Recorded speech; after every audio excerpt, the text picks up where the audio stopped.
Bienvenidos y bienvenidas a Nova Forma. Damos comienzo a la conferencia Exégesis del Apocalipsis, cuarta parte, con el doctor Ángel Ariel Ortiz Noble, profesor de teología en el Seminario Teológico de Puerto Rico. Bienvenidas y bienvenidos, hermanos, para hacer la presentación y la preliminar contextualización de las labores de exégesis de hoy y el apalabramiento interpretativo teológico que va a realizar el doctor Ángel Ariel Ortiz Noble.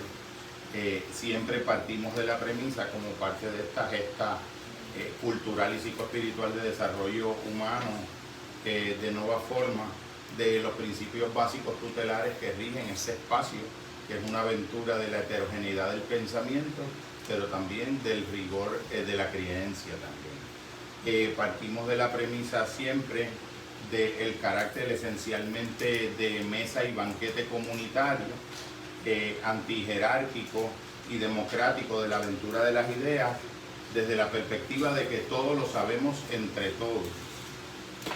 Cuando escuchamos esa frase del compañero Pablo Freire, siempre nos ubicamos en un banquete donde la experiencia común del conocimiento es una aventura de los diálogos encontrándose en un centro al que todos le servimos, en una búsqueda de una verdad que trasciende nuestras individualidades, que es asistida por el Espíritu y que termina siendo más que la suma de nuestras partes y nuestras subjetividades.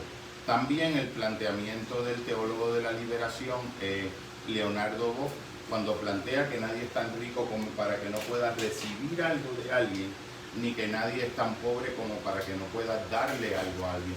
Un sentido de equivalencia, de equilibrio en la reciprocidad de la dignidad de la sagrada persona humana cuando viene en un estado de apertura incondicional a la mayordomía del Espíritu y a ser asistida por revelación y no exclusivamente por esfuerzo de conocimiento, para adentrarse en la participación mística en estos misterios salutíferos de la aventura del Espíritu dentro del pensamiento cristiano. También el planteamiento de la capacidad que tiene el conocimiento de sana doctrina en cualquiera de los contextos de conocimiento, de poder hacer el cumplimiento de aquello que planteaba aquella gran síntesis poética del poeta alemán Goethe, que si tratas a los demás como lo que son, los haces ser más de eso que son, pero si tratas a los demás como si ya fueran lo que podrían llegar a ser, los haces ser más lo que deberían ser. A todos los espacios de conocimiento siempre existe un elemento fundamental, que es que existen conocimientos que nos entretienen o nos satisfacen nuestros criterios individuales de nuestros egos particulares y privados, o criterios de conocimientos potentes que transforman. El conocimiento por el que apostamos en esta convocación de hoy es el conocimiento del tipo que transforma, el conocimiento que es capaz de constelar toda la fuerza en la unidad de nuestra persona para sentir una opción comprometida por una búsqueda auténtica de la transformación a través de un conocimiento que es humano pero que también es divino. Aplicamos el principio de la idea de entender que en estos espacios se abre la posibilidad del milagro, entendido el milagro como todo cambio de percepción, el llegar al acceso a un tipo de conocimiento que nunca es necesariamente el resultado y el efecto de un esfuerzo natural humano de nuestro intelecto finito, sino un estado de la humildad que nos permite la apertura de también recibir al interior del intelecto de modo contemplativo y en una escucha activa a aquellos compañeros del camino que nos aventajan en conocimiento y en profundización de los textos, porque textos de tipo sagrado como este, sacratísimo, son inefables, tienen unas profundidades insondables que se debe, su auscultación se debe dar acompañado en comunidad de un grupo de conocedores y en un espacio de genuina bondad, apertura, humildad y disposición al diálogo auténtico. Es en ese espíritu de apertura, en ese espíritu de trabajo por lo diferente, en que hago la presentación con una pequeña línea que me parece, y les invito a que psicoespiritualmente sea la que acompañe la recepción del magisterio de hoy, que viene de la antigüedad del cristianismo primitivo, de la mano de uno de los grandes contemplativos de la antigüedad, el hombre del desierto, Evagrio Póntico, gran estudioso y escudriñador de las Escrituras, que hablaba de tres maneras diferentes en las que algo puede ser conocido o en las que el pensamiento se puede acercar a algo. Y decía lo siguiente: después de mucha observación, hemos conocido cuál es la diferencia entre los pensamientos provenientes de los ángeles, los pensamientos de los hombres provenientes y los que provienen de los demonios. Los primeros, los angélicos, observan las varias naturalezas de las cosas y descubren las razones espirituales. Por ejemplo, la razón por la cual el oro fuera creado, esto es, para ser distribuido en las zonas inferiores de la tierra, mezclado con la arena y ser encontrado con mucho trabajo y fatiga. Y luego vemos cómo, una vez encontrado, es lavado con agua, pasado por el fuego, entregado a las manos de los artesanos, los cuales harían el candelabro de la tienda, el altar, los incensarios y las copas, en las cuales ahora no bebe más, por gracia de nuestro Señor, el rey de Babilonia.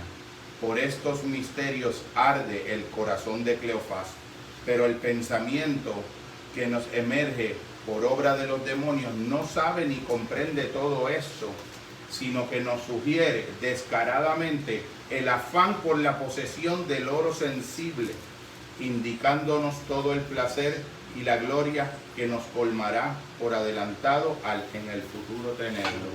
En cuanto al pensamiento que proviene del hombre, él mismo no busca la posesión del oro, ni se preocupa por entender su significado simbólico, sino que nos introduce en la mente su forma desnuda, sin pasión ni codicia por poseerlo.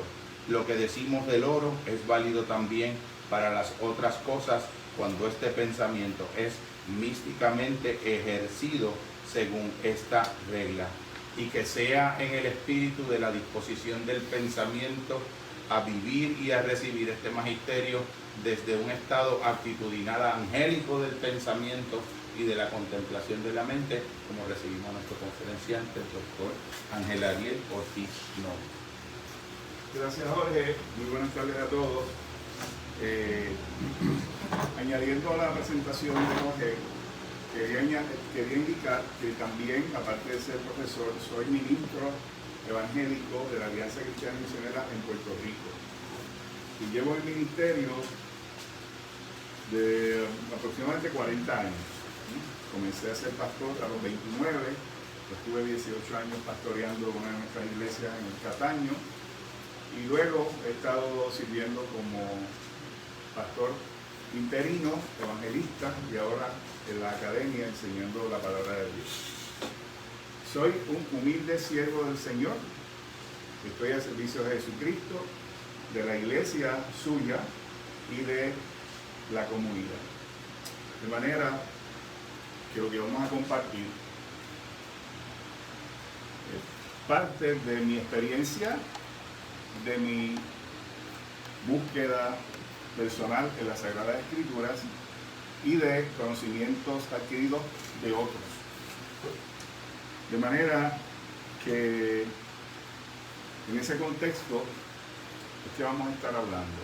Como he dicho anteriormente y en otras presentaciones he indicado, la exégesis de Apocalipsis que estoy compartiendo con ustedes parte del contexto cristiano, ortodoxo, de una hermenéutica protestante, básicamente. Hasta aquí hemos estado cubriendo los primeros 3 capítulos del libro de Apocalipsis. La última vez, el mes pasado, completamos el capítulo 3 con el mensaje a 7 iglesias a las que el Señor Jesucristo se dirigió inicialmente, que, como indicamos, son iglesias históricas, no son iglesias simbólicas. Son iglesias históricas que existieron históricamente en el Asia Menor. Y no las vamos a repetir, ¿verdad?, lo que dijimos la vez pasada. Solamente queremos leer alguna reseñita breve para usarlo como una conexión con lo que dijimos y con lo que vamos a decir en el día de hoy.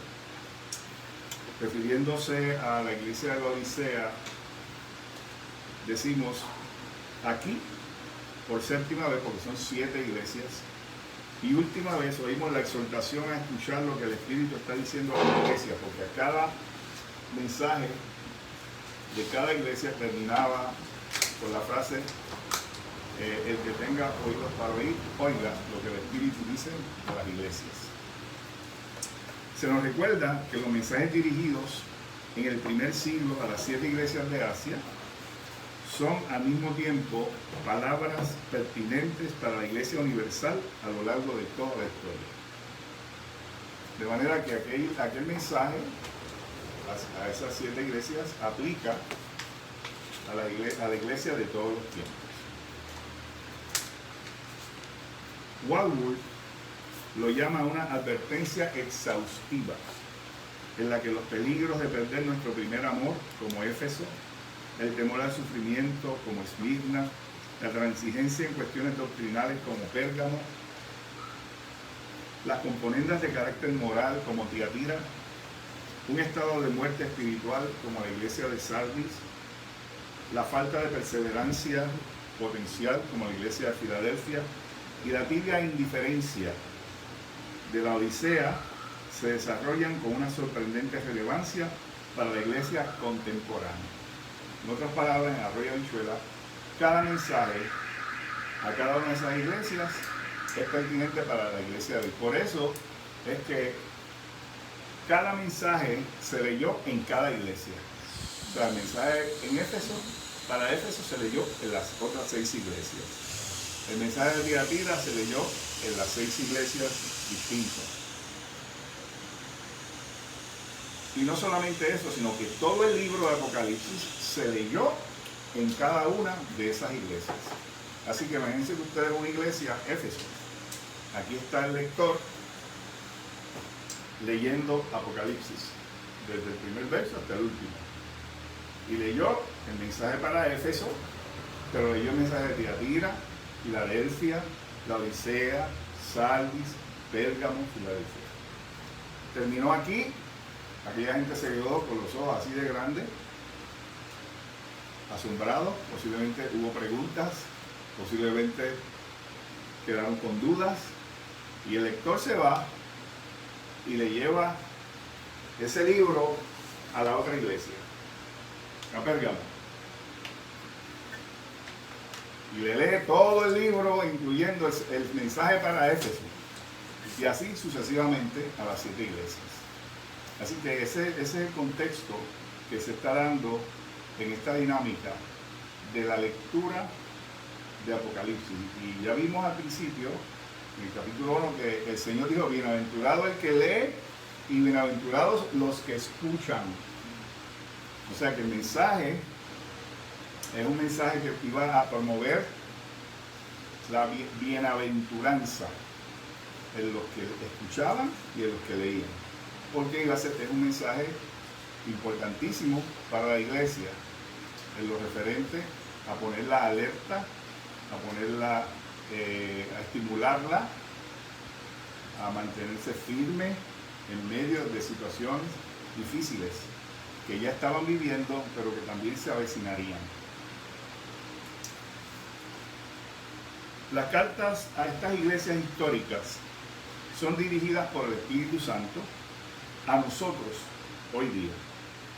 Hacemos bien en releerlas y reflexionar sobre el llamado que Dios nos hace a vivir una vida que le agrade sin compromisos con el mundo, entiéndase el mundo como el sistema pecaminoso que está comandado por el príncipe de la potestad del aire que ahora opera sobre los hijos de desobediencia, que no es otro que Satanás. ¿Okay? Y esa iglesia debe mantenerse buscando la santidad.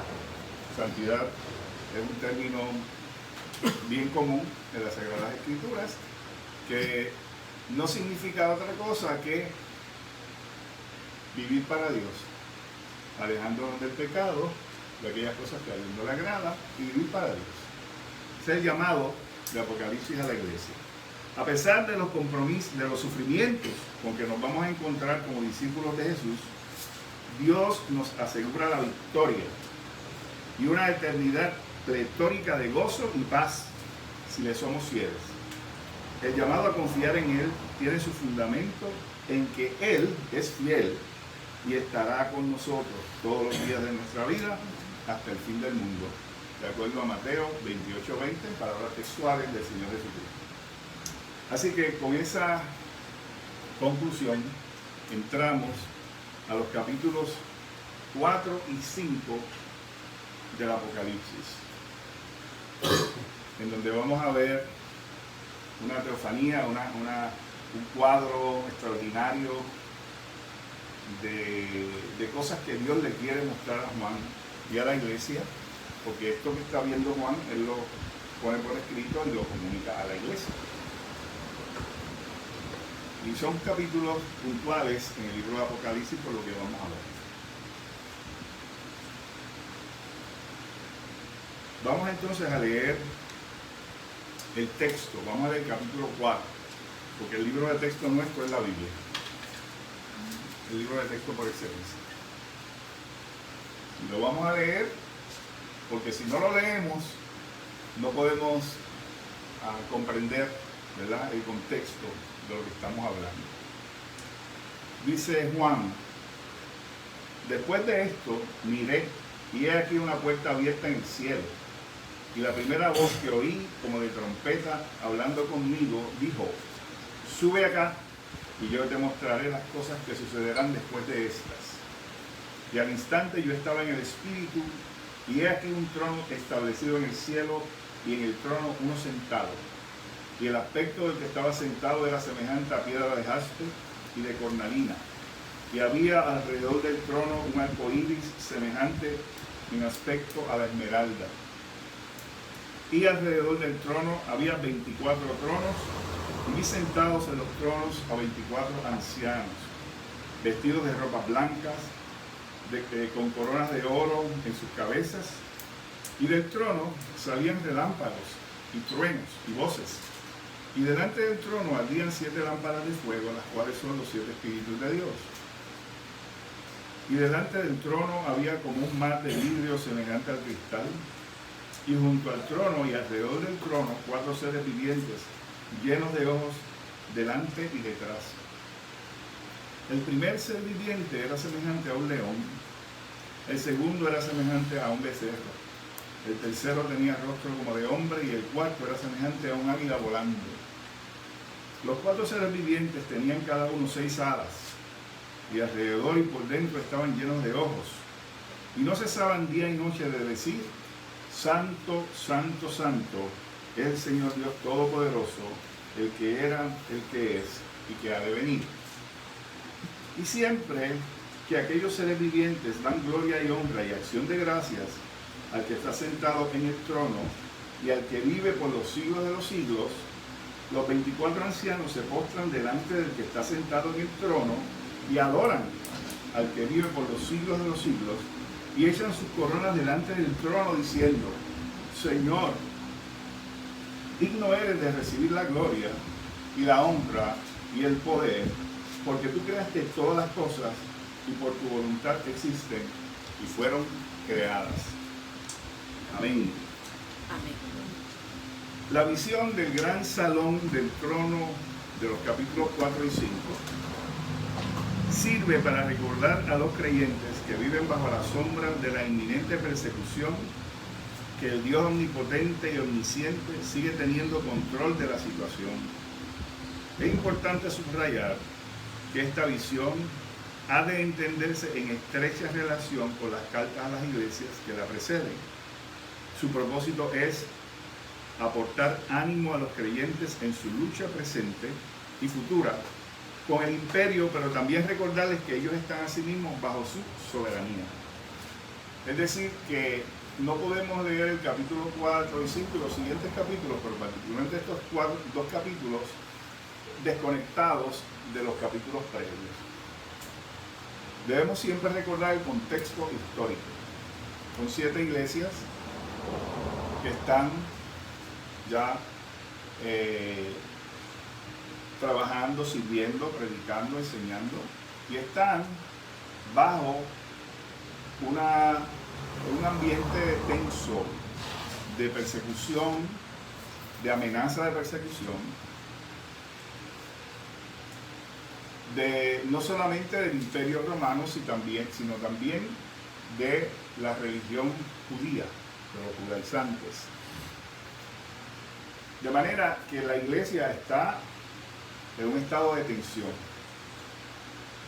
Se avecinaban tiempos difíciles, como el mismo libro ya les va a decir, porque quiero también decir que este libro se leyó antes de que muchas de las cosas que están dichas ahí se cumplieran.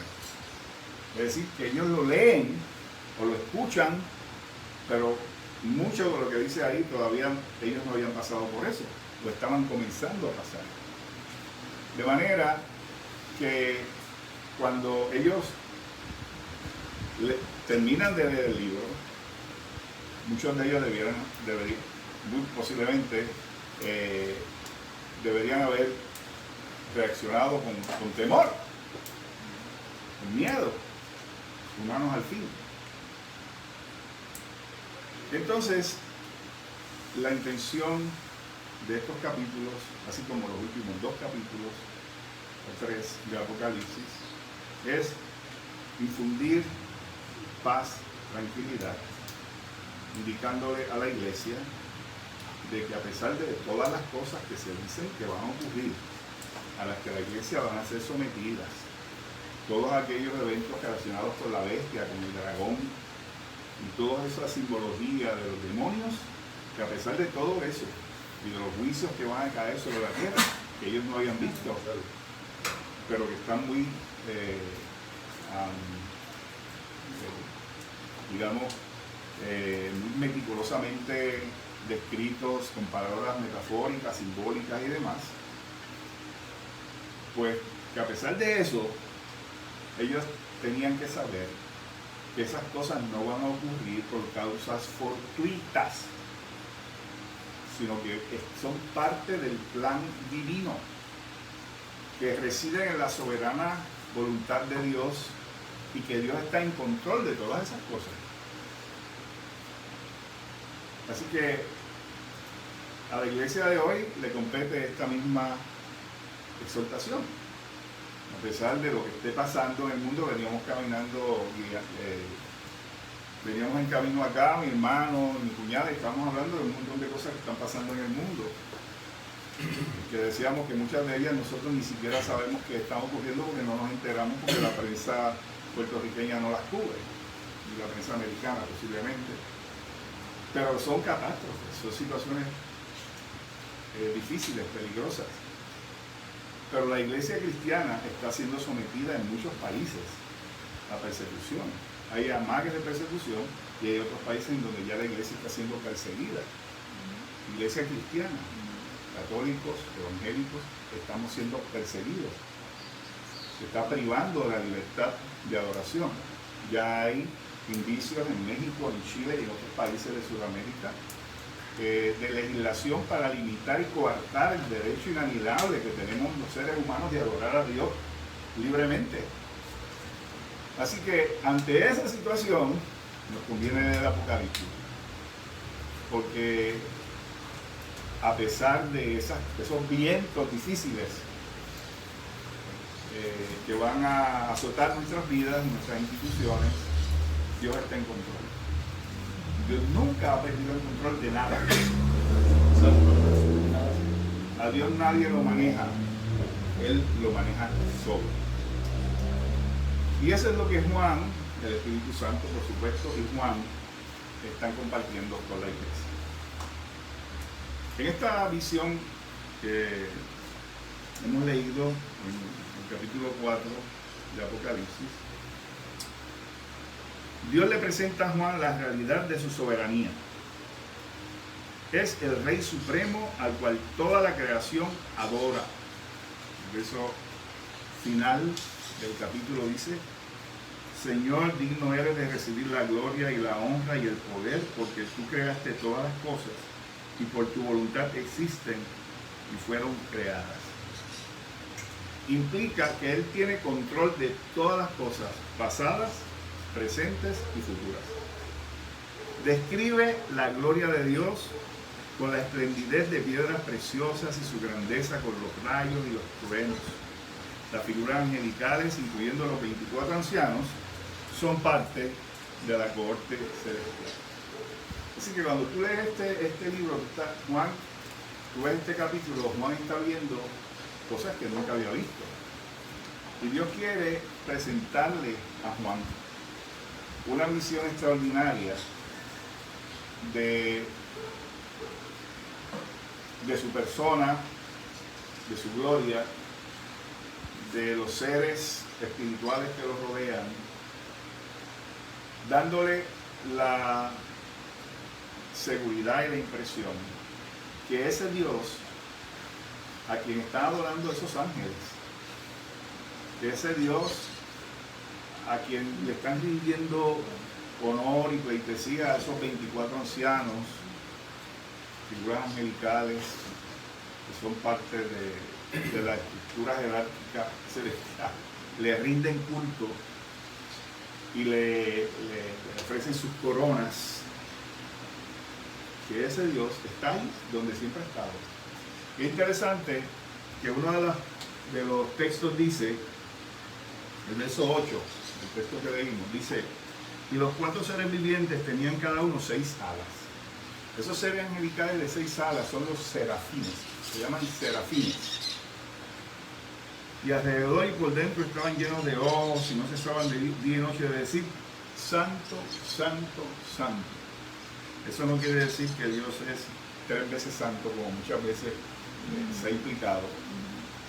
Eso lo que quiere decir es que Dios es infinitamente santo. Ese santo, santo, santo se conoce como el trisagion, que significa que Dios es santo, santo, santo, es decir, infinitamente santo. ¿Okay? Y lo quiero referir porque para mí es muy importante la contextualización de los pasajes bíblicos a Isaías capítulo 6, donde el profeta Isaías tiene una visión mientras es llamado por Dios al ministerio, donde aparecen esas mismas figuras angelicales. Isaías escribió 700 años antes de Cristo.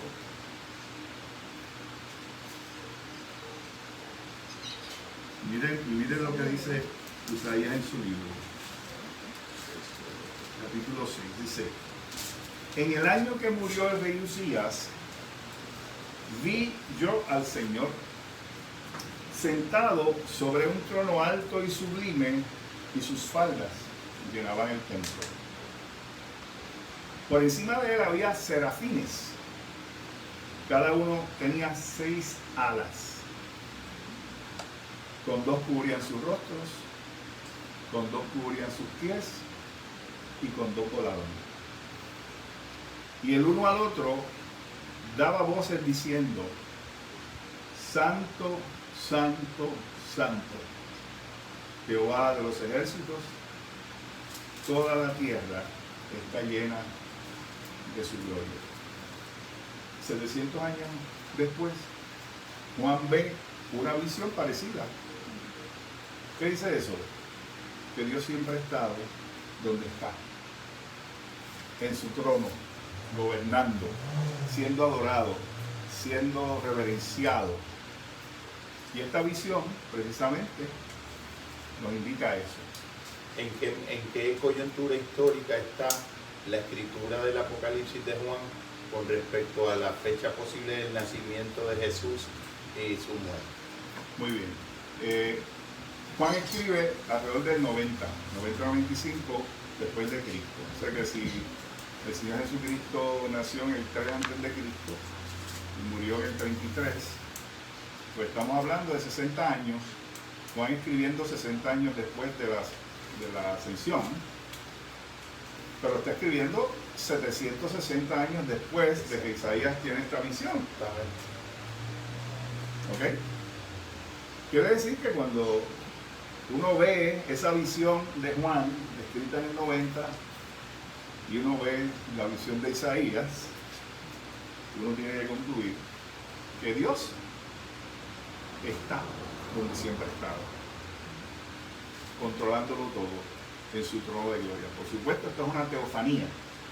Teofanía significa una manifestación visible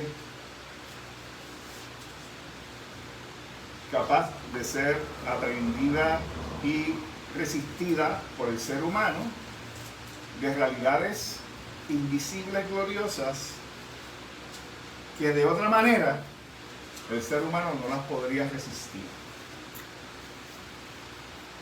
Porque otra vez, la Biblia dice que a Dios nadie lo ha visto. Porque el que veía a Dios, el que pudiera ver a Dios, moría. Así que estas teofanías, desde el Antiguo Testamento, ¿ok?, Dios las manifiesta precisamente para que podamos entender su presencia, su plan, su gracia, su amor desde el Antiguo Testamento, desde que Dios llamó a Abraham, desde que Dios le habló a Noé, desde que Moisés vio la zarza ardiente que no se consumía allá en Éxodo, 1500 años antes de Cristo. Así que esto es una teofanía también, es una visión panorámica de la corte celestial. Y interesante, de las cosas que Juan ve en este capítulo 4. Él vio una puerta. Y eso puede sugerir que la visión quedó limitada a Juan. Juan está a punto de ver las cosas que deben suceder después de esta, después de las cosas que ya el Señor le había dicho a las iglesias. Esto sitúa sin duda el contenido de los siguientes capítulos en un periodo de tiempo todavía futuro, aunque en el material que se presenta hay secciones que aluden a una época ya pasada. Era futuro para las iglesias, pero es pasada para nosotros. Aunque algunas cosas también serán futuras para nosotros, ¿verdad? Cuando él escribe, había cosas que no iban a pasar, pero pasaron. Así que para ellos eran futuras, pero para nosotros ya son pasadas, ¿cierto?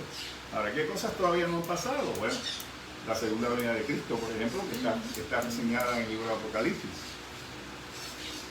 Algún tipo de manifestación escatológica de lo que es la bestia, aunque para las iglesias del primer siglo la bestia existió. Me he quedado sin entender, pudiera decir que nunca, no algo de lo que haya compartido acá, pero si le fueses a explicar a un niño la diferencia entre la segunda venida y el rapto.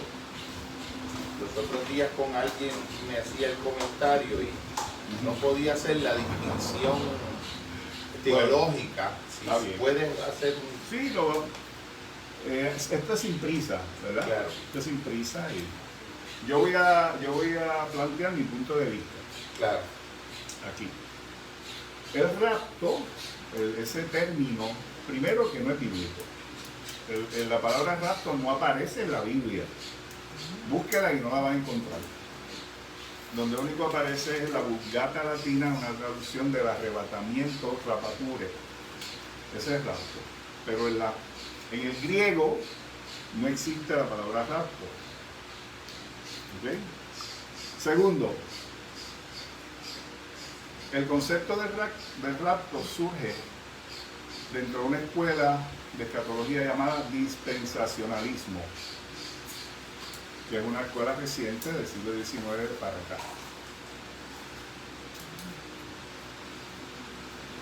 Y particularmente plantea que el rapto es un evento que es parte de la segunda venida, pero no es la segunda venida.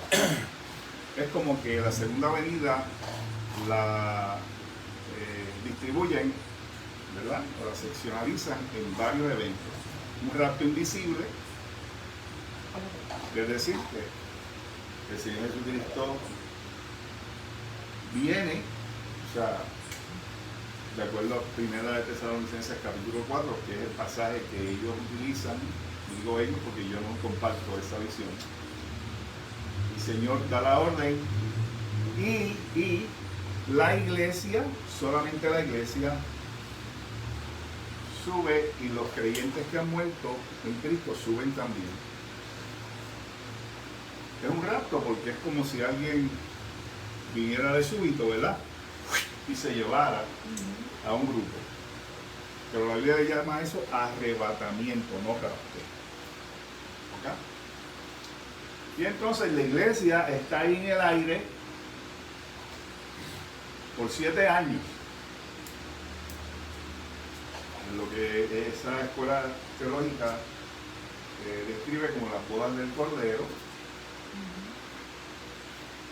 Y luego de esos 7 años, en esos 7 años, aquí están ocurriendo unas cosas. La iglesia está aquí, allá flotando en el aire con el Señor. Y en la tierra están ocurriendo todos los juicios y todas las cosas que dice Apocalipsis, que la vamos a ver después. Todo eso. Claro, esto no es una explicación por un niño, ¿verdad? Bueno, pero después yo lo voy a reducir en el nutshell. ¿Ok? Mientras tanto, aquí están cayendo rayos, centellas, truenos, demonios, matanzas y todo al pueblo judío y a los no creyentes. El pueblo judío va a tener un despertar, va a convertirse como nación y van a ser instrumentos para predicar el evangelio a las naciones. Después de esos 7 años, después de los juicios y todo esto, entonces viene el Señor de forma visible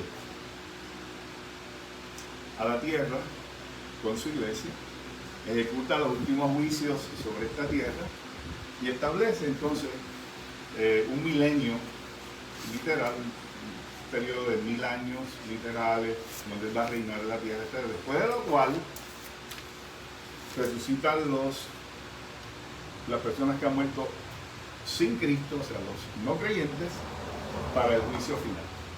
Ese es básicamente el esquema escatológico de esa escuela de dispensacionalismo. ¿Qué objeciones hay? La primera y única objeción es que la Biblia nunca divide ni sugiere que la segunda venida de Cristo es invisible. Nunca. Y siempre habla de la parucía, o la epifanía, o el apocalipsis. 3 palabras que se usan para el mismo evento: parucía, epifanía y apocalipsis o revelación. ¿Cómo se escribe la primera palabra? Epifanía. No, la primera. Parucía, así, P-A-R-U-S-I-A, latinizada, ¿verdad? Castellanizada, parucía, que es presencia o aparición. Eso es parucía. Epifanía es manifestación y apocalipsis es revelación. O sea que Cristo aparece, se manifiesta y se revela. Es un acontecimiento que tiene 3 acepciones, porque Él aparece y al aparecer se manifiesta como Él es, como Rey de Reyes, Señor de Señores, y se revela a aquellos que estamos esperando, inclusive al mundo también, que no lo estaban esperando, y van a temblar como hojas al viento. O sea que usted ve el Nuevo Testamento y en ningún momento aparece algo como un rapto invisible. Así que como la palabra rapto no aparece, y esa distinción entre un rapto invisible y una segunda venida visible no está, pues desde el primer siglo hasta el siglo XX o el siglo XIX, la iglesia de todos los tiempos ha creído solo en la segunda venida de Cristo, no en un rapto invisible. ¿Y ese dispensacionalismo viene de qué país? ¿De Estados Unidos? De Escocia. De Escocia. Una visión Ok. que tuvo una muchacha, no recuerdo el nombre, si es Elizabeth o algo así. Y luego también fue adoptada por un señor de nombre Nelson Darby, junto con otros ministros, evangelistas o pastores. Trajeron a Estados Unidos su idea, su tesis, y fue muy bien acogida y se popularizó mucho porque hubo un señor de apellido Scofield, que durante la primera parte del siglo XX editó la Biblia, ¿verdad? Tiró una edición de la Biblia comentada. Y surge la famosa Biblia Scofield. ¿Sí? Ya en Estados Unidos. En Estados Unidos. Ok. Y entonces esa Biblia, pues, tenía la peculiaridad de que estaba comentada por una persona dispensacionalista que creía en el rapto. Así que todo lo que tenía que ver con escatología, él lo comentaba y lo interpretaba de esa manera. Pero añadiéndole. ¿Ah? Añadiéndole cosas que no están en la Biblia. Exactamente, en sus comentarios. Entonces, ¿qué pasa? Que un grupo del sector evangélico muy agresivo adoptó esta teología. Y lo voy a decir, los pentecostales. Y diseminaron esta teología de forma bien agresiva. Y esta Biblia se mercadeó mucho por las instituciones editoriales bíblicas, sociedades bíblicas, y la gran mayoría de los evangélicos en Estados Unidos y en Puerto Rico hoy día han leído esa Biblia y han recibido enseñanzas a tono con esa teología. Y por eso es que cuando uno habla de la segunda venida de Cristo, mucha gente piensa en el rapto. Entonces ya se han escrito películas, se han publicado y se han lanzado películas de rapto. Y se han escrito miles de libros sobre el rapto. Y todo eso se ha diseñado como el fuego en la pólvora. Pero esta teología es joven, tiene 100 y pico de años, surge en el siglo XIX a finales, pero toda la iglesia de todos los tiempos ha creído lo que dice la Biblia, que Cristo viene por segunda vez. Dice que todo ojo le verá, que será un acontecimiento cósmico, que la tierra va a temblar, que la gente va a temblar, que el cielo, los astros del cielo se van a conmover. Es un acontecimiento cósmico. ¿Cómo va a ser invisible? ¿Cómo va a ser algo que nadie se entere? Entonces, por eso muchas veces la gente habla de, cuando esto venga yo no me quiero quedar, no me quiero ir, porque no me quiero quedar aquí en la tierra a recibir juicios. Pero eso no es lo que enseña la Biblia. La iglesia va a estar aquí en la tierra durante todo el último periodo de la historia, que no son 7 años, porque eso de 7 años también es una interpretación equivocada de las 70 semanas de la profecía de Daniel. 70 semanas que ya se culminaron y se concluyeron en el año 70 de la era cristiana, con la destrucción de Jerusalén y de su templo. ¿Okay? No hay que estar esperando una semana número 70 para que se cumpla la profecía de Daniel. Ya se cumplió. Y eso sería harina de otro costal, ¿verdad? Porque es amplio. Así que en cuanto a la pregunta, la diferencia entre el rapto y la segunda venida de Cristo es que el rapto no está enseñado en la Biblia, que lo que está enseñado en la Biblia es la segunda venida de Cristo, que la segunda venida de Cristo es visible, todos lo va a ver al Señor, todo el mundo se va a enterar, y cuando Él venga Habrán una serie de eventos que van a ocurrir conducentes a el estado final edénico, paradisiaco, que van a disfrutar todos los creyentes de toda la historia, en una tierra nueva, en un cielo nuevo, donde morará la justicia. Vamos a volver a un Edén. Eso es lo que enseña la Biblia. Ese proceso histórico que se da, comienza en Escocia y sigue como medio por Nueva York, Sí, Estados Unidos. está ahí en Estados Unidos, también tiene una relación de continuidad histórica porque coincide en el tiempo bastante con la formación de Elena de White, grupo adventista, Testigos de Jehová, grupo Testigos de Jehová, y Adam John Smith, Los mormones. los santos de los últimos días. Es en ese mismo. Yo saco los mormones, pero sí influyó mucho en la formación de dos sectas, los adventistas y los testigos de Jehová. Los adventistas se aferraron a la que antes no eran adventistas, un pastor bautista el que comenzó con este asunto.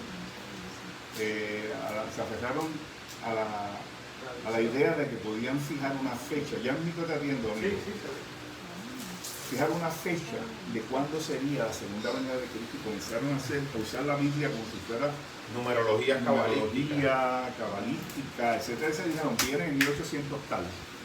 Y vendieron cosas, vendieron sus propiedades, vendieron sus fincas y todo, y se fueron a un monte a esperar al Señor. Todavía lo están esperando.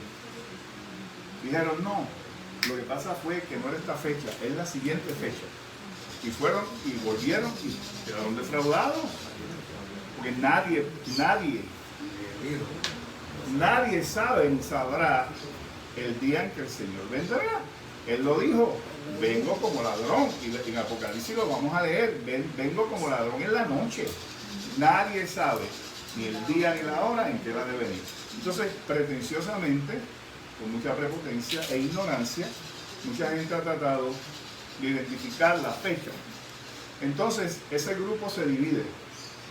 Se quedan los adventistas, que viene de adviento, de venir, ¿verdad? Ellos son nuestros amigos adventistas son muy entusiastas con este asunto de la segunda venida de Cristo, ¿no? Entonces ahí vienen los testigos de Jehová, que tienen otra teología distinta a la ortodoxia cristiana, o sea, de tal manera que tienen su propia Biblia. O sea, quiero decirles que los testigos de Jehová han reeditado la Biblia, la han torcido, y ahora me están escuchando algunos de ellos por acá, y han introducido una teología que no es trinitaria. Todo el cristianismo es trinitario y es anticristo, porque no creen en la divinidad del Señor Jesucristo, y eso está prístinamente establecido en las Sagradas Escrituras. Y lo vamos a ver aquí en el capítulo 5, la divinidad de Cristo. Por lo tanto, históricamente, esa idea, sí, y me alegro que me haya hecho la pregunta, ha incidido en la formación de sectas que lamentablemente han introducido conceptos que han desviado el devenir y el curso de muchas personas en términos de su fe. ¿Okay? El nombre, por favor. Mi nombre es José. José. Yo tenía una pregunta, pero ahora tengo tres. Okay. Y después el joven tiene una aquí también. Giovanni. La primera sería si los adventistas y los testigos de Jehová creen en el rapto, entonces. La segunda sería si hubo unos eventos enmarcados o descritos en el Apocalipsis que ocurrieron en el año 60-70, que yo creo que se estaba mencionando algo de eso, que he escuchado a algunos predicadores decir que pues eso no va a ocurrir ya, porque ya eso ocurrió en los años 60 y 70. Y la tercera pregunta, que quizá es la más compleja, es si cuando se habla en el Apocalipsis de que Dios tiene el control, si se está hablando de que hay una ausencia de libre albedrío en los seres humanos, porque es Dios el que está controlando. Sí, muy bien. La primera pregunta es si los adventistas creen en el rapto, que para los efectos prácticos es una combinación de lo que ya ocurrió, porque ellos dicen que Jesucristo vino en forma invisible y estableció un santuario celestial, pero que todavía queda la parte visible de cuando Él venga. ¿Qué se va a hacer? El rapto. ¿Okay? Los testigos de Jehová sí también creen en el rapto, pero ellos tienen una idea muy marcada sobre que los únicos que se van a salvar y que van a tener acceso al reino y al cielo y todo son 144,000, que son de ellos. Hacen una diferenciación en diferentes cielos. Exactamente, ¿verdad? Yo no te puedo dar todos los detalles, pero en términos generales sí, ellos creen en ese evento, pero no lo creen de acuerdo a lo que lo cree la ortodoxia cristiana. ¿Okay?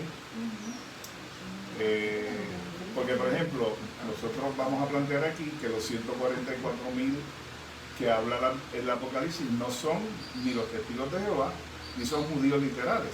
Es un símbolo de la iglesia. ¿Ok?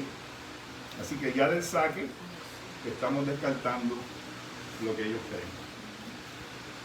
La segunda pregunta, que tiene que ver con una escuela escatológica dentro de la teología reformada, que se llama preterismo, es que ya para los efectos de esa escuela, lo único que queda por cumplirse es la segunda venida de Cristo a establecer su reino, que ya todo lo que está en Apocalipsis se cumplió. Y se cumplió en el año 70 con la destrucción de Jerusalén y del templo judío. O sea que cuando la Biblia habla de que yo vengo pronto, voy a establecer mi día de juicio, voy a establecer, vengo como ladrón, se refiere a esa visitación, que es una visitación de Dios, porque fue Dios quien juzgó al pueblo de Israel en ese momento y derramó su juicio, porque ellos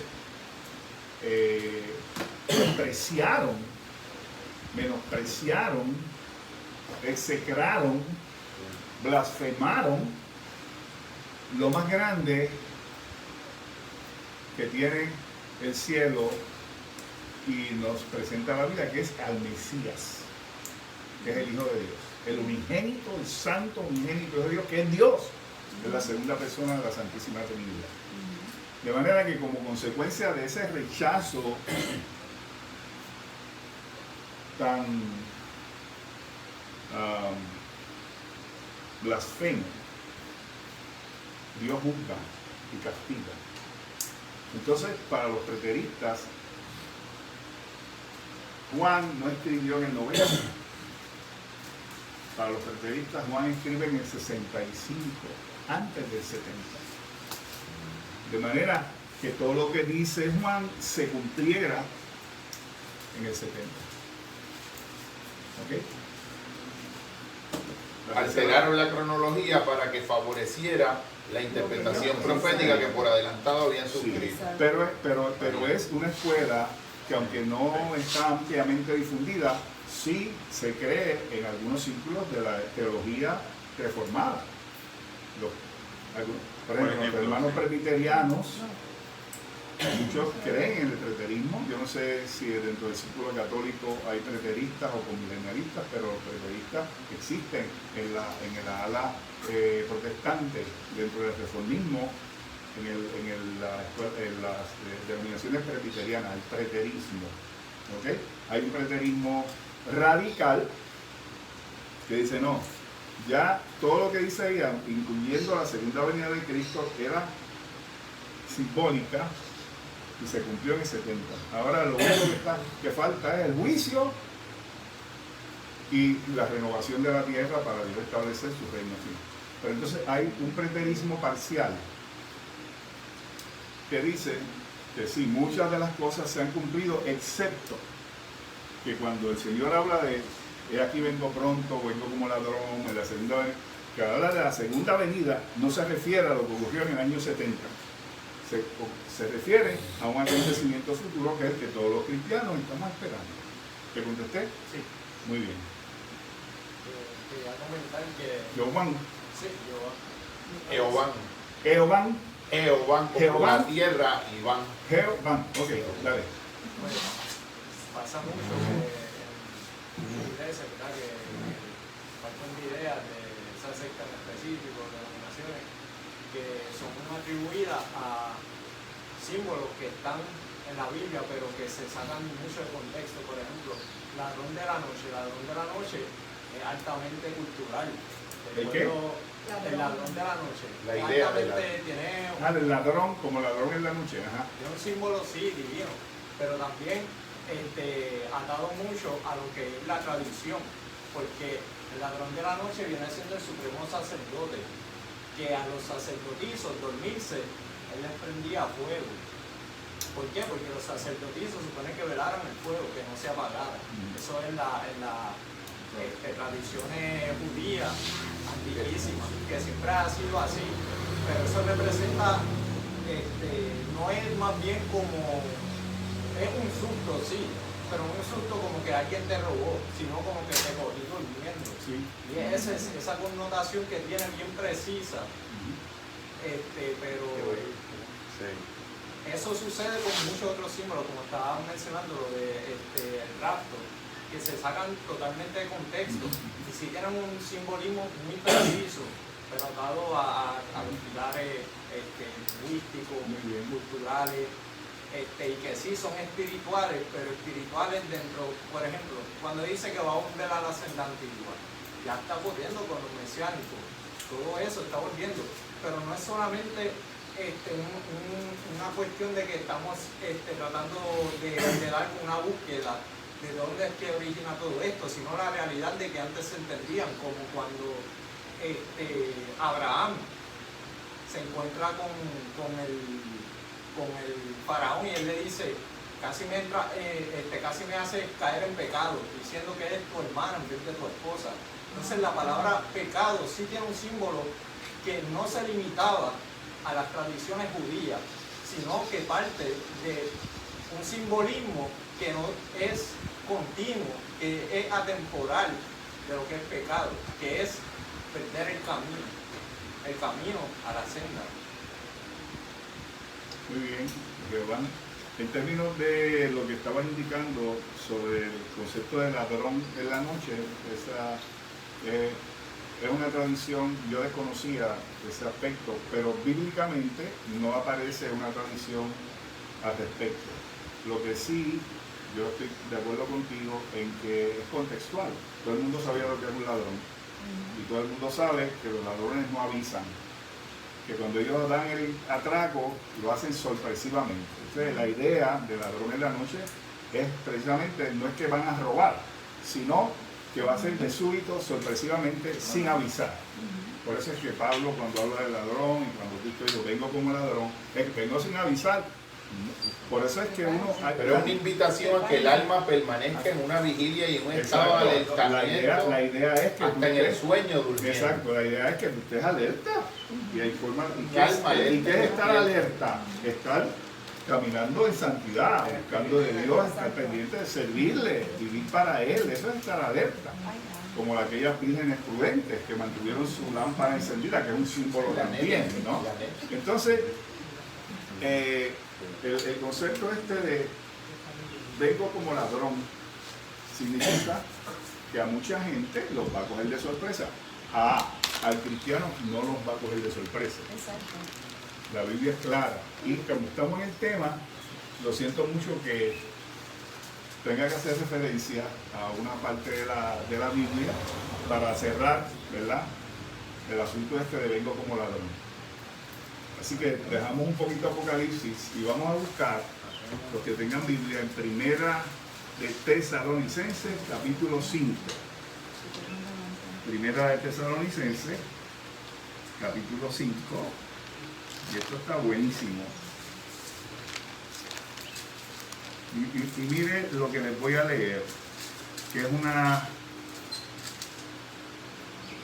secuencia de pensamiento paulino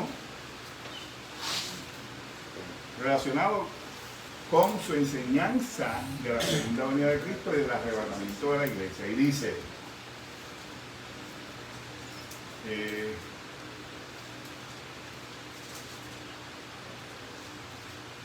capítulo 5, pero acerca de los tiempos, primera de Tesalonicenses capítulo 5 y siguientes, pero acerca de los tiempos y de las ocasiones, no tenéis necesidad, hermanos, que yo os escriba, porque vosotros sabéis perfectamente que el día del Señor vendrá así como ladrón en la noche.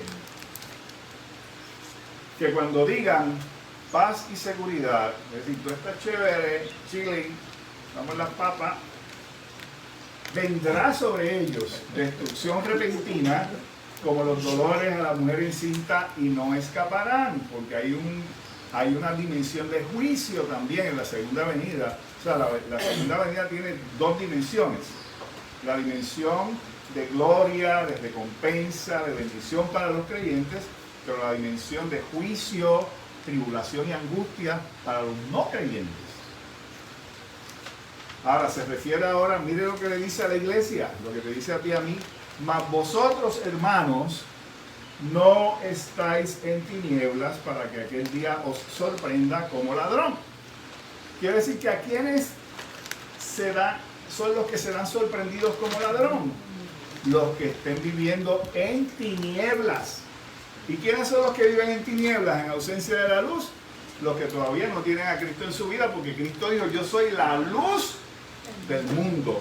Y Cristo le dijo a los creyentes: ustedes son la luz del mundo. Así que los creyentes que vivimos en luz, porque tenemos a Cristo que es la luz, y vivimos irradiando su luz, no vamos a ser sorprendidos como ladrón.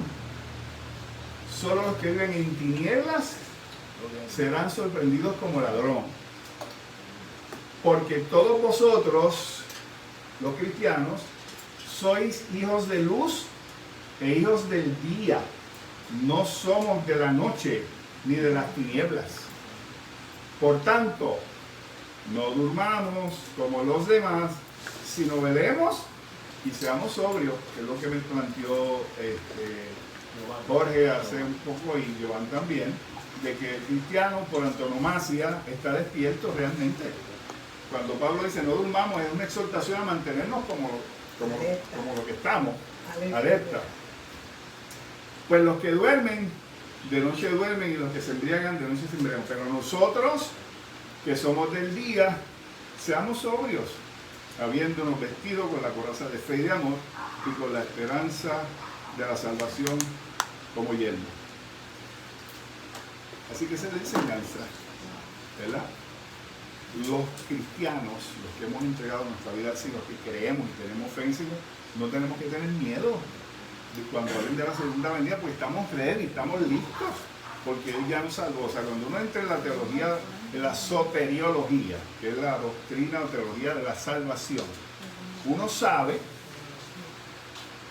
y lo tengo que mencionar porque si no me quedo cojo, uno sabe que en el momento en que uno cree, que tiene fe en el Señor Jesucristo, el Espíritu Santo viene a morar en el corazón del creyente. Dios nos marca, nos sella. Cuando lleguemos a la marca, en Apocalipsis lo vamos a ver. Dios nos sella con su Espíritu. Tenemos el sello de Dios, que no es otra cosa que las arras de nuestra herencia adquirida, el adelanto, la garantía. ¿Qué es lo que quiere decir arras? La garantía de que vamos a ser salvos. Número 3. Tenemos el testimonio de la iglesia. Número 4. Tenemos la Biblia. Lámpara es a mis pies tu palabra y lumbrera a mi camino. Y tenemos la promesa de que la Biblia dice que el que está en las manos del Señor, nadie nos podrá arrebatar de las manos del Señor. Isaías, hablando de estos tiempos, dijo: el que anduviere por ese camino, por torpe que sea, no se extraviará. Así que, ¿eres creyente? ¿Le has entregado tu vida al Señor Jesucristo? Tú que me ves y me oyes por Facebook Live, o alguno aquí que todavía no ha entregado su vida al Señor, pues mira, tú quieres estar listo y quieres estar quitándote ese miedo de cuando venga Cristo. ¿Estaré preparado?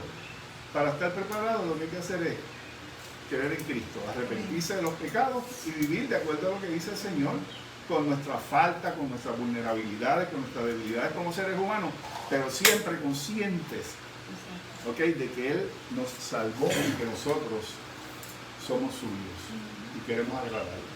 Eso es estar ready. Cuando venga el Señor, cuando suene la trompeta, porque se nos tocará la trompeta, ya la vamos a ver, ¿ok?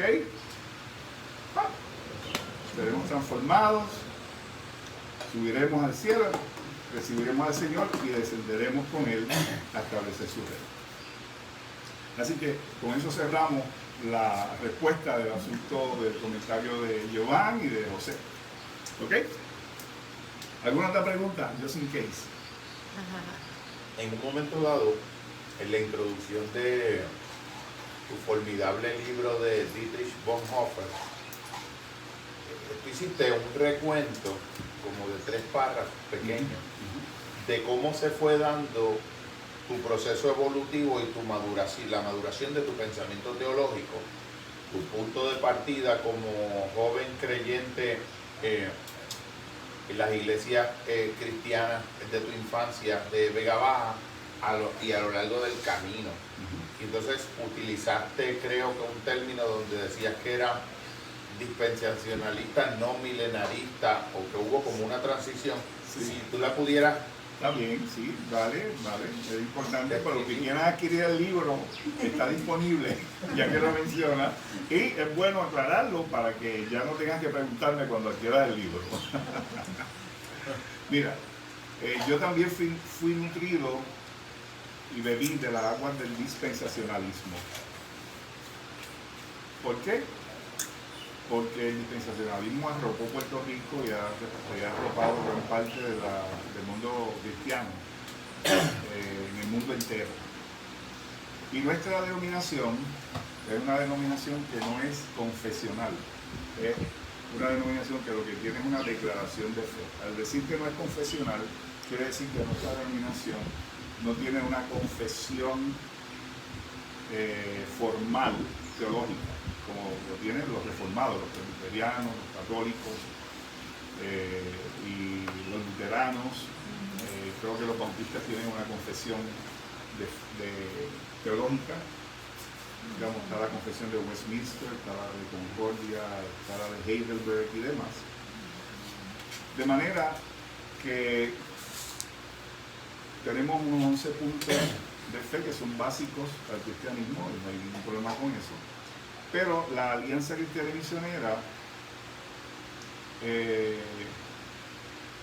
creía en el rapto, y muchos pastores de la Alianza creen en el rapto invisible, creen en las 69 plus 70 semanas de Daniel al final de los tiempos, creen en el celo profético de Dios que se detuvo cuando Cristo ascendió y que va a empezar a correr tan pronto ocurre el rapto. Esa es parte de la teología dispensacionalista. Y yo crecí con eso. Me leí los libros, algunos libros básicos, ¿verdad? Porque yo era un chamaquito, jovencito. El plan profético de Dios. Y leía todas estas cosas. Hasta que no me hacía sentido, cuando ya empecé a leer críticamente y estudiar la Escritura, ese asunto del rapto no me hacía sentido, no lo veía en la Biblia, no lo veía, no aparece. Y empecé a hacerme preguntas y empecé a asociarme con otro tipo de literatura que no me llegaba todo el dispensacionalismo, pero no me llegaba nada de reformismo, de la reforma, no me llegaba otro tipo de información. Y entonces empecé a leer a George Eldon Ladd, a Hendrickson, que son dos comentaristas que leí. Puedes volverlos a parar. George Eldon Ladd y William Hendrickson. Son dos comentaristas protestantes, cristianos, que leí y me trajeron una dimensión diferente, más bíblica, a la que yo había tenido acceso. Por lo tanto, del dispensacionalismo que yo había leído radical, yo evolucioné desde el punto de vista teológico hasta llegar a la posición de escatológica, de ser un creyente afín con la escatología de George Eldon Ladd, ¿verdad? Que plantea que no hay 70 semanas, ya las 70 semanas se cumplieron, que no hay que esperar una semana número 70, que la iglesia toda va a estar aquí en este último periodo, que no hay nada de que Dios se vaya a su iglesia para luego derramar los juicios. O sea que eso nosotros así en el lenguaje común lo que decimos es que la iglesia va a pasar por la gran tribulación, o sea que vamos a estar aquí durante los juicios y la tribulación, la persecución y todo esto, y que entonces hay un milenio, pero el milenio que plantea George Eldon Ladd, y que yo creo es lo que se conoce como el premilenialismo histórico, no el premilenialismo radical en donde Dios va a cumplir un montón de profecías que hizo al pueblo judío que se van a cumplir en el milenio, que es lo que plantea el dispensacionalismo, como por ejemplo la reconstrucción del templo, la vuelta a los sacrificios de animales, al sacerdocio y todas estas cosas que nosotros sabemos que eso es ya aguas pasadas, porque ya estamos en el nuevo pacto establecido en la sangre de Cristo. ¿Okay? Eso se cumplió ya, y ya no hay más profecías relacionadas con el templo y el sacerdocio y los animales y todo eso.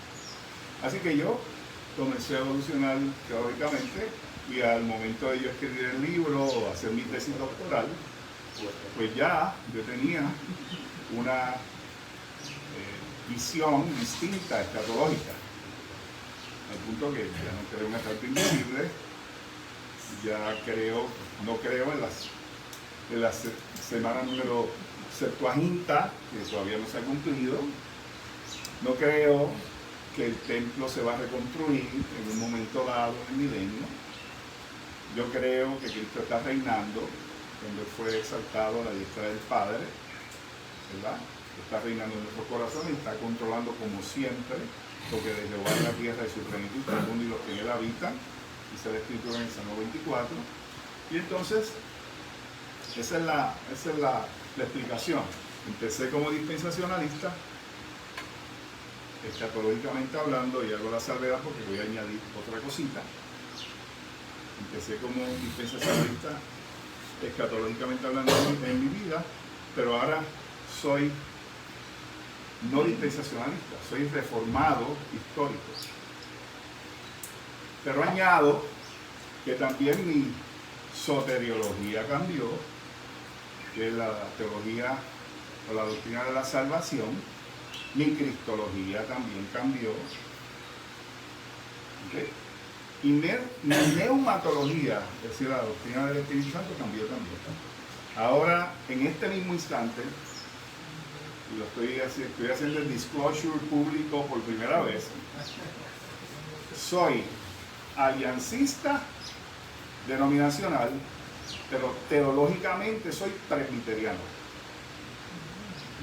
reformado. Soy aliancista porque pertenezco a la Alianza Cristiana Misionera, que es mi denominación, pero soy teológicamente hablando reformado presbiteriano.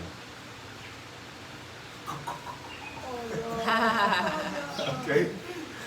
Y quizás cuando escriba el siguiente libro de Bonhoeffer, que hable de su soteriología o cristología o sociología, pues quizás hablaré un poquito más de eso.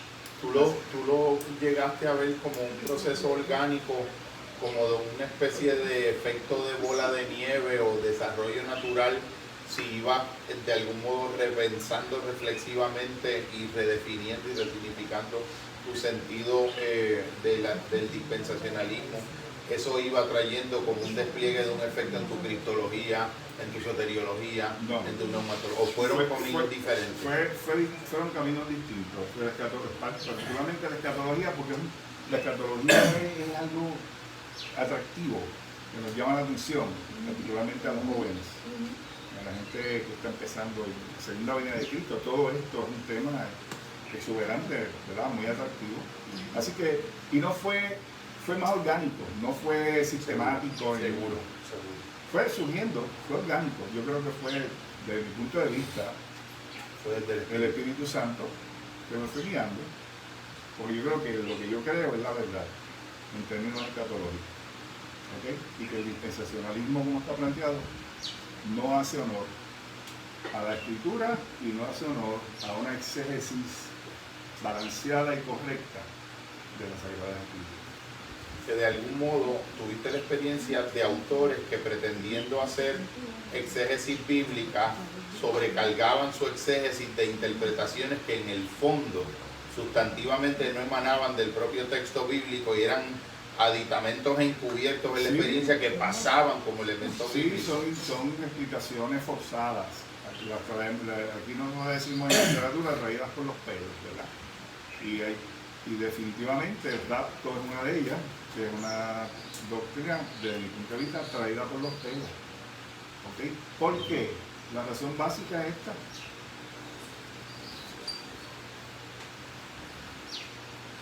La justificación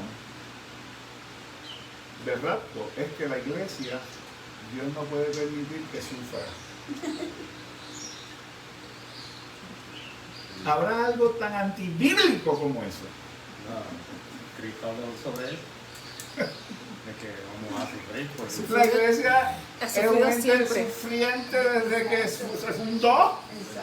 Que lean Hechos, que lean el mismo Pablo, la biografía de Pablo, no es otra cosa. A Job, al primero de todo, a Job. El pueblo de Israel, bajo Egipto, el cautiverio. O sea, eso de que Dios no va a permitir que la iglesia sufra, pues que me diga que ha estado ocurriendo en estos 20 siglos pasados, con los Siempre. mártires. ¿Ah? A la gente buena le pasan cosas malas en este mundo y no tiene que ver con tu Pero más que eso, Jorge, es a la gente buena que habla de Cristo lo que se pasan esas persecuciones y esas tribulaciones. No es genérico el asunto. Claro. Es que las tribulaciones y las persecuciones planteadas en el Nuevo Testamento ocurren a causa del testimonio de la fe cristiana, del Evangelio. Por eso era que eran perseguidos, por eso era que eran martirizados, por eso fue que a Esteban lo apedrearon y murió lapidado. Por eso fue que a Jacob, el líder de la iglesia, antes del Jacob, el hermano de Jesús, lo decapitaron. Por eso es que los 11 discípulos, salvo Juan, murieron todos a causa de la fe y fueron mártires. La tradición dice que Juan murió de viejo, pero en una etapa de su vida también fue torturado por la fe. Por eso es que Nerón, cuando culpó a los cristianos del fuego que hubo en Roma, los apresó a muchos de ellos y los prendió en fuego como antorchas. Por eso fue que en los primeros siglos, los primeros 2 y 3 siglos, cuando la persecución se volvió oficial, formal, bajo algunos de los emperadores romanos, miles de cristianos murieron crucificados o eran lanzados a la boca de los leones. Es por la fe. Nuestra opción de fe no nos va a eximir del sufrimiento No, humano y de participar absolutamente. de la tragedia humana. Eso es una falsa teología. Que la misma carta a las 7 iglesias, en las entrelíneas, se ve y se comprende que estaban envueltas en persecución. Claro que sí, amenazante, era una persecución no oficial todavía, pero Diocleciano, ¿ok? Para esa época, sí, estableció una persecución para los 90 y siguientes, ¿no? Así que esa explicación no es bíblica, o sea, a mí no me la pueden venir. Eso es como pareciera más una estrategia de la iglesia de cómo influenciar a las masas. Bueno, la han usado para eso, quizás no surgió con esa intención, pero ha sido muy manipulada, muy usada, y ahora con la teología de la prosperidad y de que todo va a ser peaches and cream y todos no van a sufrir y va a estar bien, y el que esté en Cristo no, tú sabes, va a tener prosperidad y riqueza y no te enferma y te va a sufrir nada, No va a haber nada feo. con más razón. Okay. ¿No han leído la carta Odesa, de la que hablaste la vez anterior? Que era directamente de eso, del sentido de autosuficiencia que tenía esa iglesia del Asia Menor, porque eran prósperos, La porque Odisea. manejaban Es exactamente. correcto. Esa cartita se lo he olvidado leerla. Muy bien, gracias por traerla.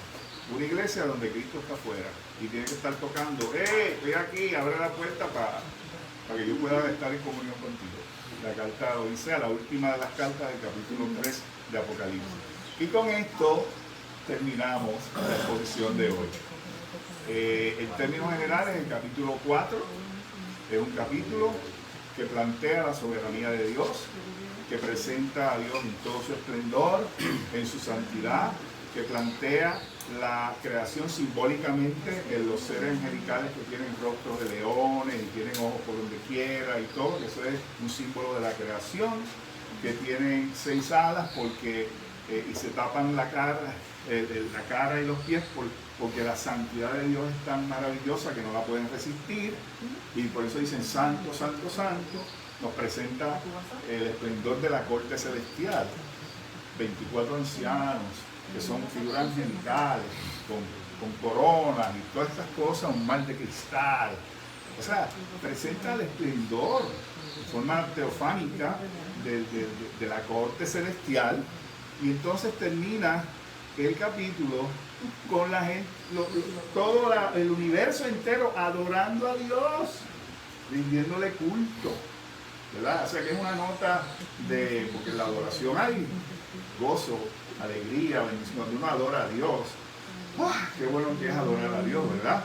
Y rendirle culto y pleitesía, y no lo hace reconociendo que Él es soberano, tiene control de todo, etcétera, etcétera. Y así termina el capítulo 4. Así que la iglesia ya está viendo, espérate, las cosas no son tan malas como aparentes. Dios está aquí, Dios nos va a cuidar, nos va a guardar, no necesariamente físicamente, pero la Biblia dice: no temáis los que matan el cuerpo, pero al alma no la pueden matar, ¿verdad?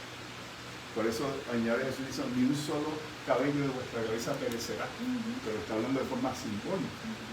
¿Okay?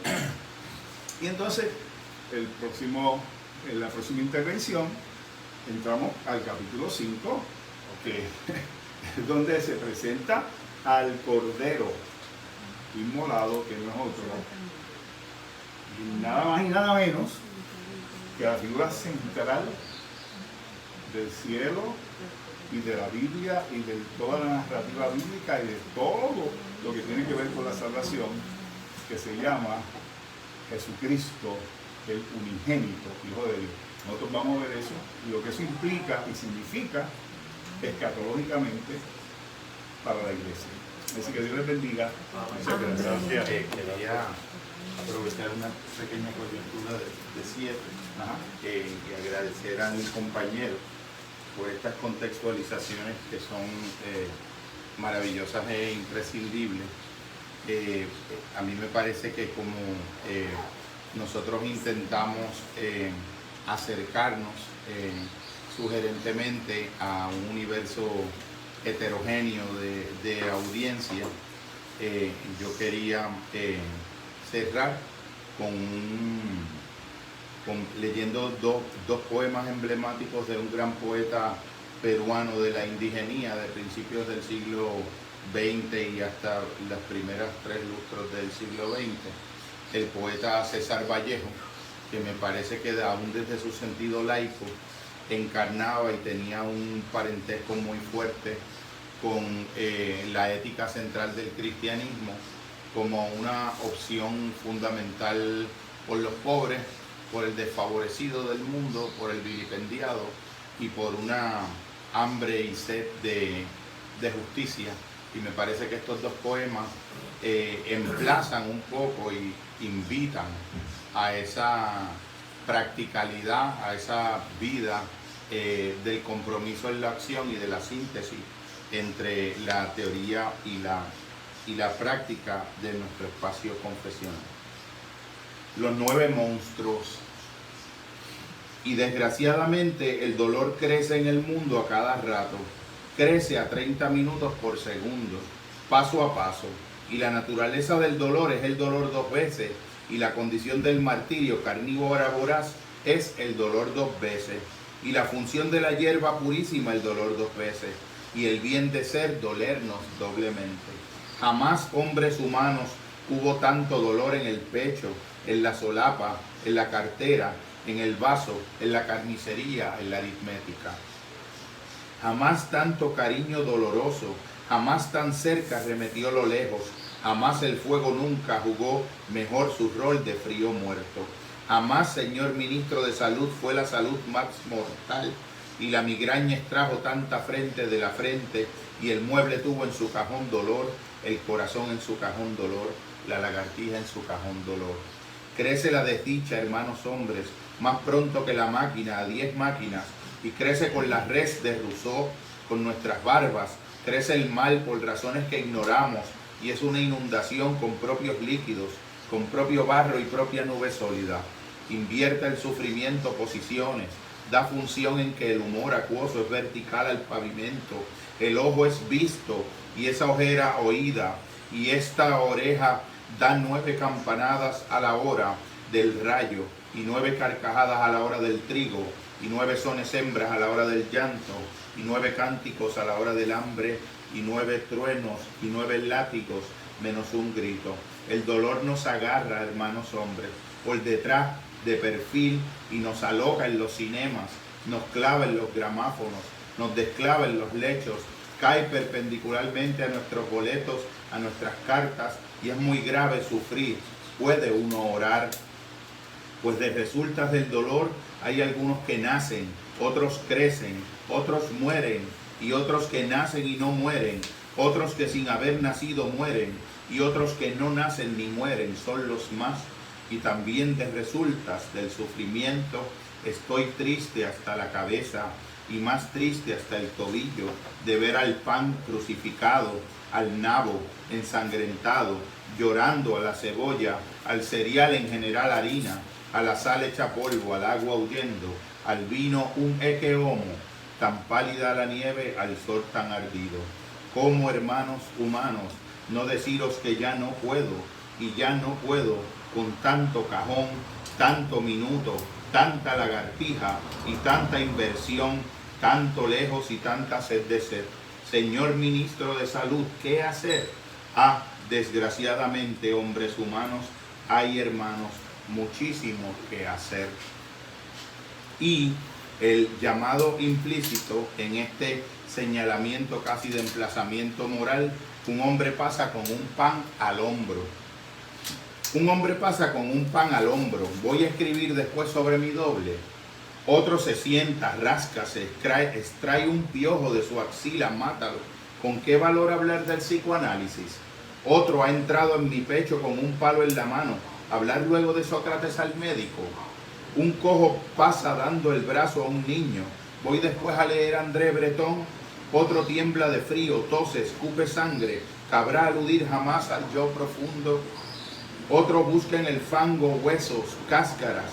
¿Cómo escribir después del infinito? Un albañil cae de un techo, muere y ya no almuerza. Innovar luego el tropo, la metáfora. Un comerciante roba un gramo en el peso a un cliente. Hablar después de cuarta dimensión. Un banquero falsea su balance. ¿Con qué cara llorar en el teatro? Un paria duerme con el pie a la espalda. Hablar después a nadie de Picasso. Alguien va en un entierro sollozando. ¿Cómo luego ingresar a la academia? Alguien limpia un fusil en su cocina. ¿Con qué valor hablar del más allá? Alguien pasa contando con sus dedos. ¿Cómo hablar del no yo sin dar un grito? Este tipo de emplazamiento implícito a una vida comprometida creo que es también la esencia y el fundamento de este llamado a la esperanza y a la conversión profunda del corazón entre lo divino y lo humano, y en la acción directa a la que estamos convocados todos y a la que le sirve de propósito este gran momento de exégesis. Gracias, hermano. Bendiciones.